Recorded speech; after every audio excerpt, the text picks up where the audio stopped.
Welcome, everybody, to the Cone of Shame Veterinary Podcast. I am your host, Dr. DrAndyRoark. Guys, I'm here today with Dr. Katie Cutter.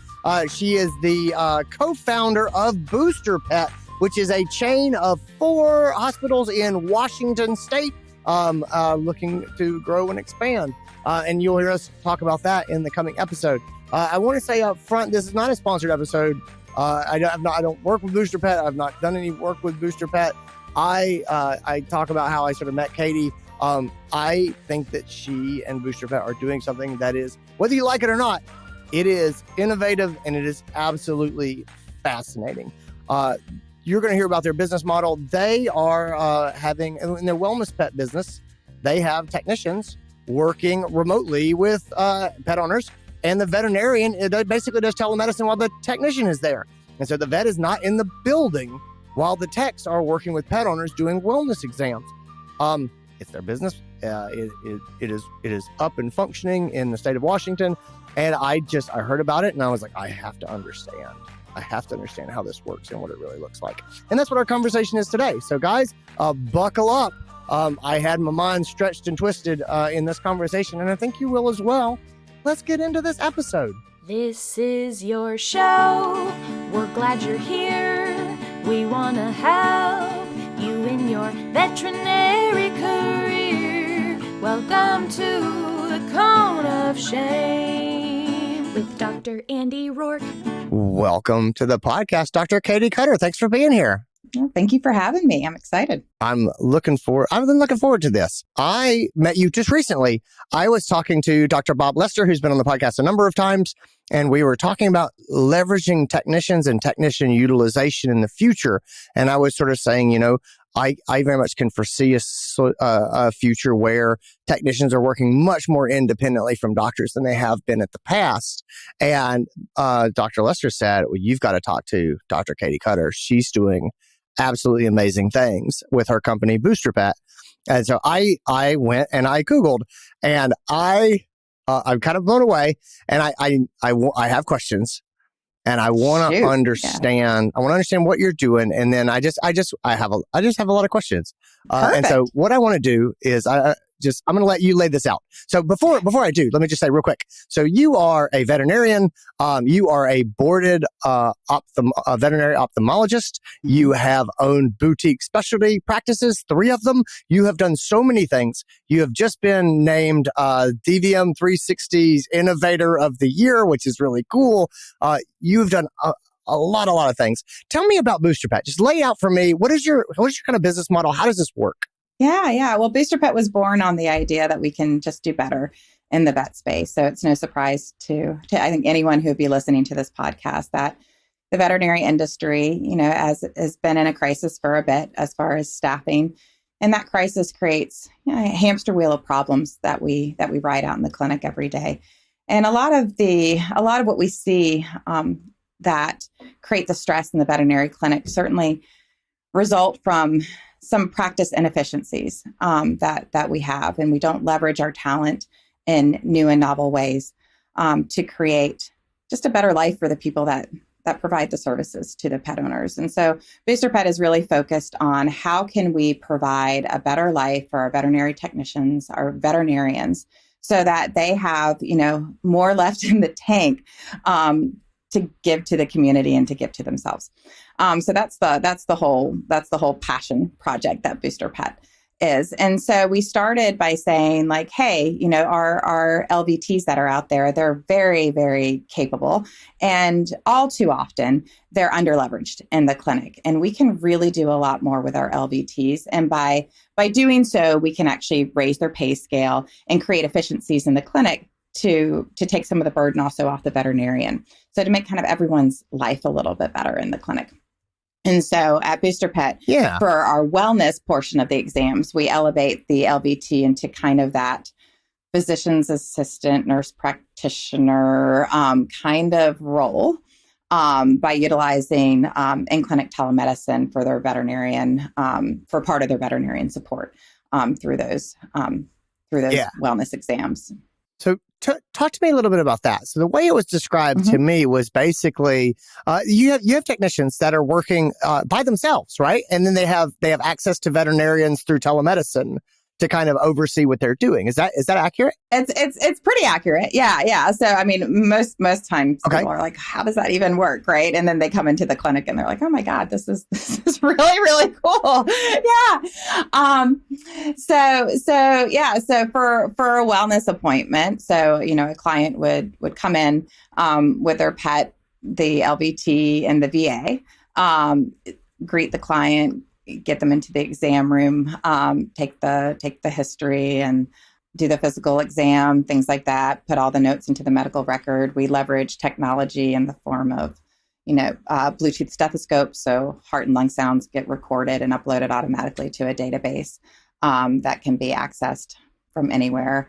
Anything that can be documented with a picture, video, things like that, we do. And when we're ready for that veterinary consultation, the veterinarian zooms into the exam room and has that interaction real time, but through that in-clinic telemedicine approach with the owner and the technician. They talk about what's going on with the pet, and usually it's like, oh well, Fluffy is here for the DHP PPL booster, and we're set to go with that, right? Yeah. Something like that.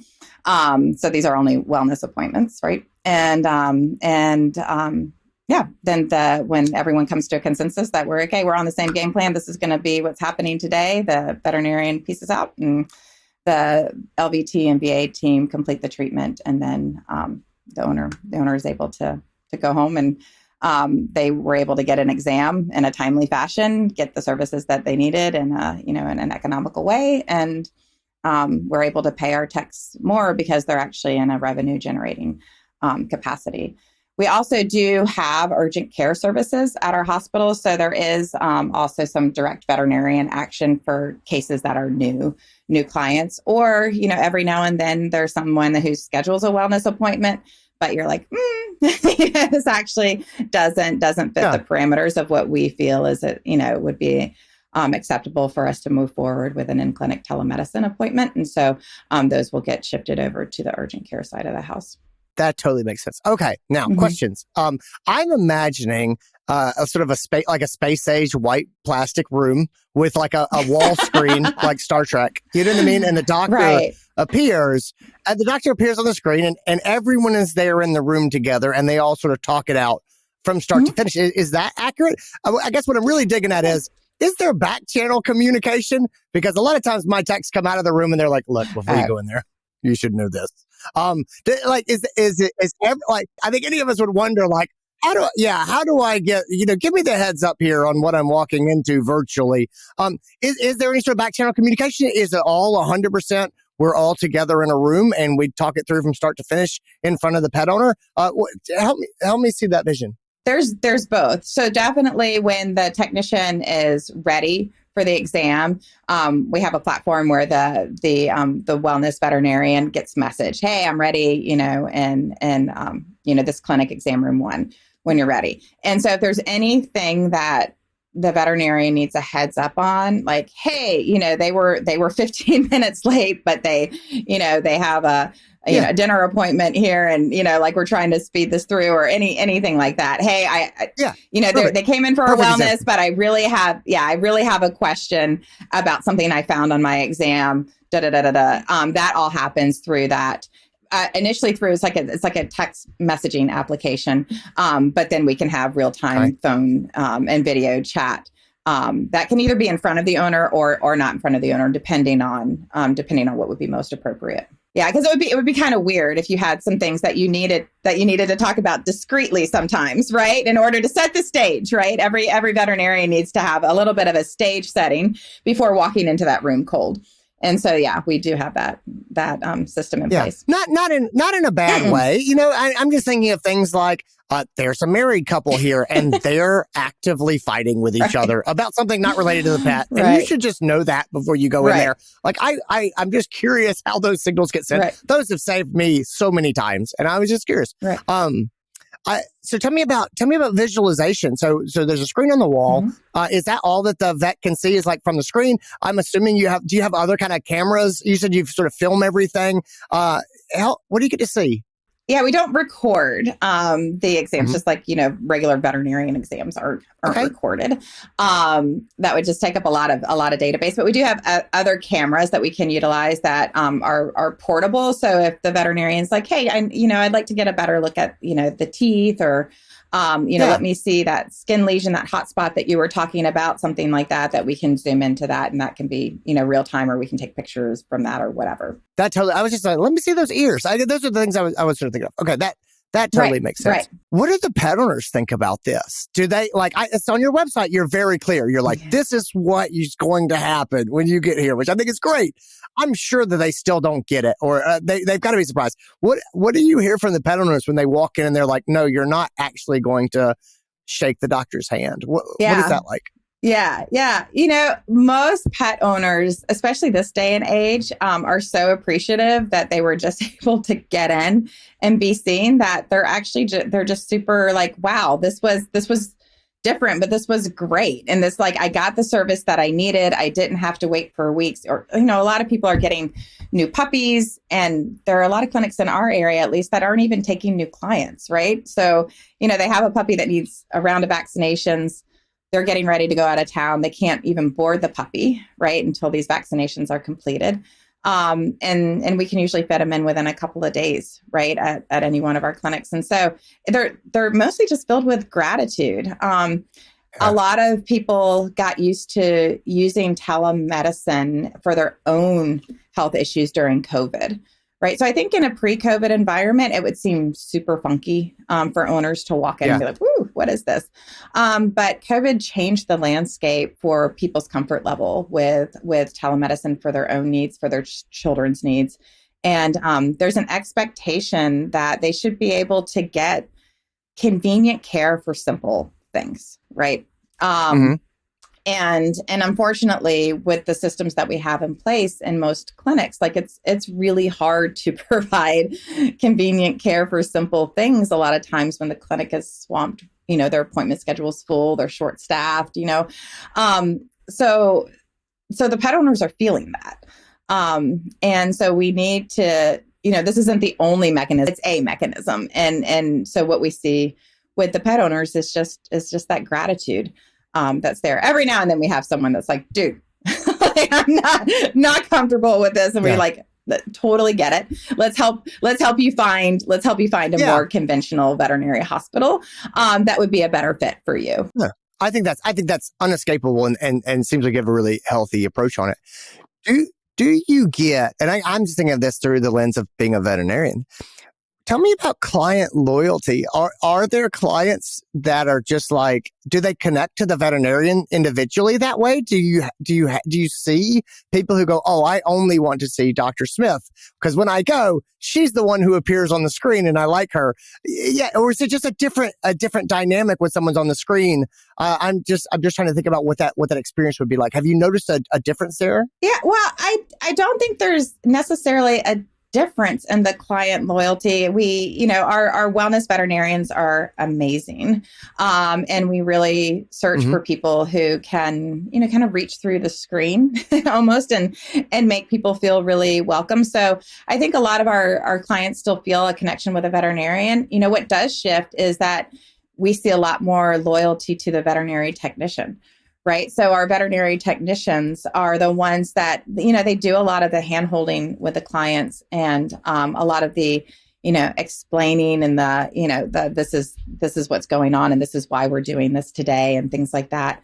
And so they have a kind of a front and center appearance with that client, which a lot of clinics don't have in place. And so I would say the loyalty, they're still loyal to the veterinarians, but we see a lot more loyalty bridging to the technicians.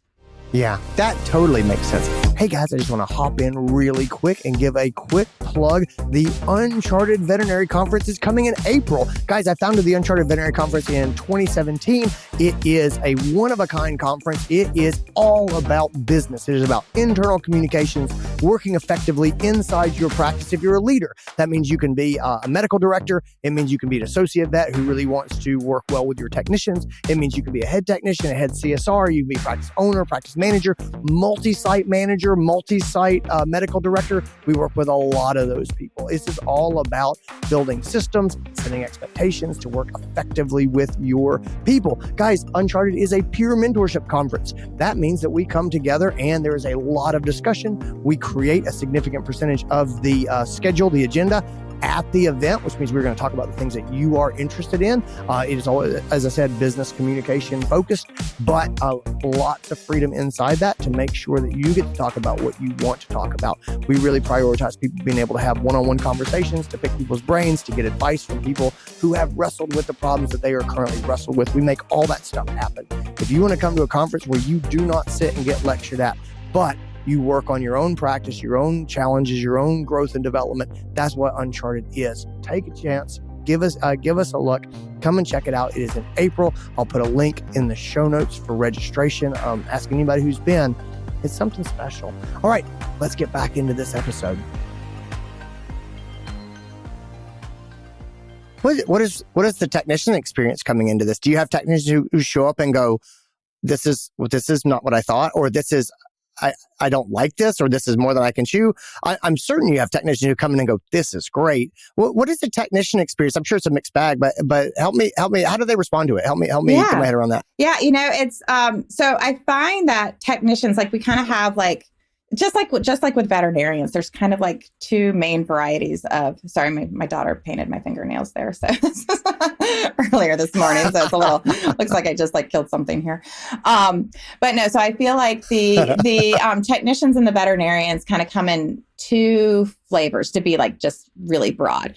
There's the ones that like kind of the urgent care and the emergency medicine and the procedures. Like they kind of like that fast pace, the sick cases. And then there's the ones that like more of the client interaction and the wellness cases, right? So we have technicians that come to us, and there's some technicians that overlap the entire spectrum. Like they work urgent care, they work procedures, they can work wellness, they kind of do it all. But we do sort through those technicians, the ones that really want to be client facing and the ones that want to be on those wellness cases. And for them, the platform really resonates for them. I had one technician pull me aside last month, and she had just been working with us for, I want to say it's like, 30 or 60 days. She pulled me aside and she was like, oh my God, I feel like this is like rehab for techs. And I was like, can you explain that a little further? And she's like, we typically, because our pay scale is higher, so we typically, are drawing from a really experienced tech pool. And so these are technicians that have, worked in the field for 15, 20 years. And they have been in experiences largely where they just feel undervalued and feel like there's not a next level for their career path, either financially or even just professionally. Like, I'm kind of capped out at what I'm going to do. And so I think for those technicians that it's really refreshing to be able to come into a place and be a part of a team and to have that leadership role in the clinic as well, and to be trusted. So I think for most of our technicians, like it's a breath of fresh air for sure. Oh, I'm sure. Are there special characteristics or traits you look for in technicians? Like things that you say, this is really important in this kind of business model where you're working more independently than you would at other places. Yeah. So here you go. Because the model is. It seems like it takes a certain kind of person, I guess. Yeah, no, for sure. You have to really like people, right? You can't just like the dogs and the cats and, the puppies and the kittens. You have to like their owners that come with them and really want to help the people. The pet parents that are in the industry. You have to work well with your teammates for sure. You've got to be a team player. And then we also pair, like I said, most of the time these are highly experienced technicians, but we do, a training period where we're pairing you up with another technician for anywhere from 2 weeks is the shortest period of time, but sometimes it's up to 6 weeks, depending on how the transition is going, where there's a lot of hand-holding to say, like, okay, this is how we grade a client. This is how we do the physical exam. This is how you document things. Like there's a lot of specifics that we go into with our procedures because we are different, right? And we want to make sure that all all the I's are getting dotted and the T's are getting crossed. And so we are more procedure oriented than a lot of clinics are, just to make sure that clients have a consistent experience and our techs have a consistent experience. It is new, and that consistency, I think, keeps everyone on the same page for sure.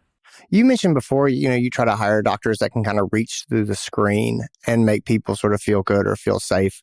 Are there characteristics or traits in the doctors that tend to like to do this kind of work that you've seen? Is there a certain type of vet personality type when you meet them and say, yeah, you would be someone that would probably do well here? I'm just curious. So like any personality pieces that you say, these are the types of doctors that do well here? Yeah, you know what? The most important doctor piece, I used to think like, okay, you've got to like love the pet parents. And of course, that's a given. I mean, I think that's just a good doctor in general. Mm-hmm. You've got to be able to connect with the people that are making the financial decisions for the pet in order to get to get your plans across. More than anything else is that we have to have doctors that value technicians. And I wish that was something that was universal in our industry. But it's not.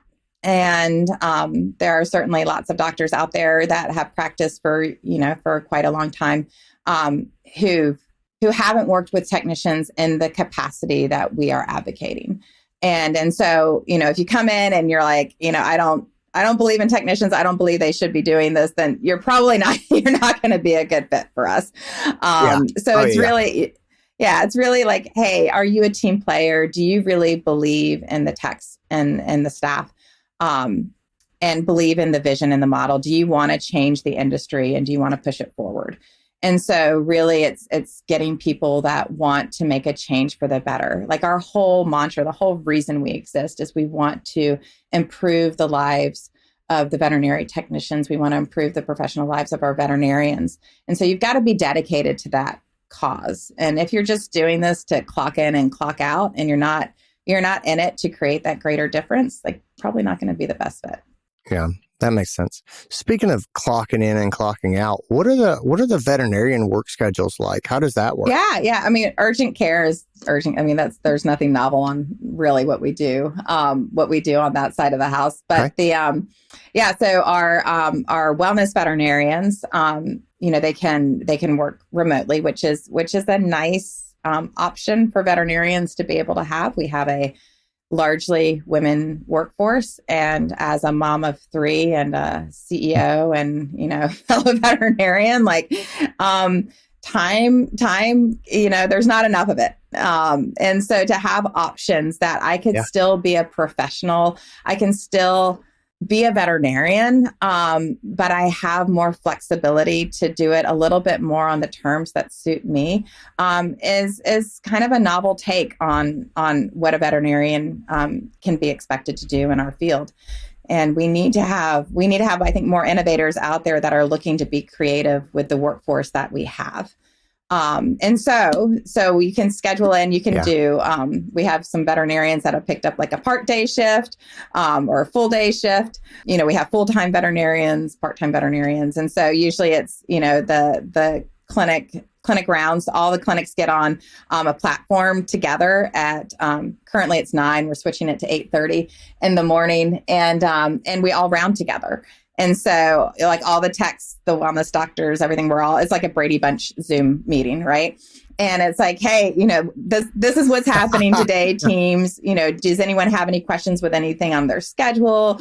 Anyone have any questions about cases that you saw yesterday or blood work analysis or anything like that? So to really keep that community feel going. And I think our wellness veterinarians especially appreciate that, because you need to feel that connection with the clinic still, right? And that's where our model differs from like just a call-up telemedicine company, is that the clients are in the clinic. You have your LVT, you have staff in the clinic. You actually have a fellow urgent care veterinarian there in the clinic. So you can provide some really meaningful medicine right there, boots on ground, but you need to feel connected to your team. You need to feel like you're almost like in the clinic. And so we really strive to create that feeling and to create that community. So every day before the day starts, everyone meets together face on the screen, and we talk it out, talk what the day's going to be like. Anyone have any concerns? Anyone need to leave early? Anyone's kid is sick that we need to find coverage for? Things like that, the basic life stuff that happens. And so that both the community feel of things and the flexibility of the work schedule, not only in just the hours that we offer, but also the ability of being able to do it remotely, I think are novel concepts for veterinarians and very, very well received. Yeah. Oh, I agree. So you have three locations now, is that correct? 4. Yep. And then and they're all in the state of Washington? They're all in the kind of the greater Seattle area. And we're looking to kind of double our footprint in 2023. So yeah, right. Never sit still for long. Yeah, right. Are there were there any sort of regulatory headaches? Were there things that you had to work around in order to start doing this? I'm sure that you got some pushback from veterinarians who were like, that you can't do this. I mean, were there any actual challenges to you getting up and getting it going? Yeah. So initially we were able to get up and going under some COVID legislation that was favorable for us in Washington State. Recently, they backed out of that legislation. The Board of Governors is reviewing more permanent legislation that would potentially be more compatible with what the COVID legislation was, with our marriage of both, an in-house veterinarian there and the telemedicine things. We were able to piece together protocols that check all of our boxes there. And, Gotcha. It's not always streamlined. I wouldn't say it's the most efficient process that, certainly if we had legislation that could make it more efficient, we would be very favorable for that. But yeah, we've set up our protocols, like I said, dot every I and cross every T, that we have in place to make sure that we fall within the Washington state legislation. And really it would work in, I'd say 49 out of the 50 states. How stressful was that to open up a hospital using, because these things are here in place and the pandemic happens and they make this legislation and you're like, right. That's it. We're going to start a business with this thing that was related to the pandemic. I don't think I could have slept at night. How did you do that? I mean, it's definitely, there you do have some sleepless nights, but I think in the long run, you got to have a passion and you've got to have, your heart's got to be in the right place. Like you've got to be operating from a standpoint of, why am I doing this? Like, we're not doing this to make gobs of money. Although my investors probably don't want to hear that.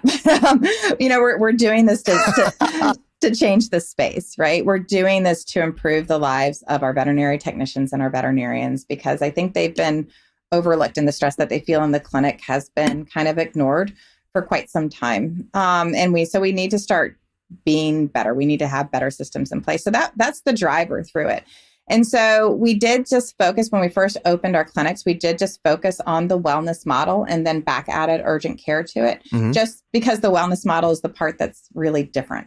And so just to say hey, we think it's going to work, on paper, this seems great, but is this really going to work? Is this thing that's an idea, once we turn it into a brick and mortar living entity, how is that going to fly? And it went amazingly smoothly. And so then back adding urgent care, and then knowing, we had, a year and a half knowing that, okay, we're able to do these things under COVID legislation, but that whole year and a half working towards what are we going to do if we don't have COVID legislation, when we don't have COVID legislation, and what would we want to do? What would we change to put it in a state that, that had conventional legislation? So those goals were never ignored, right? We were able to get up and running with some very favorable legislation, which really let us prove the proof of concept. Does this even work?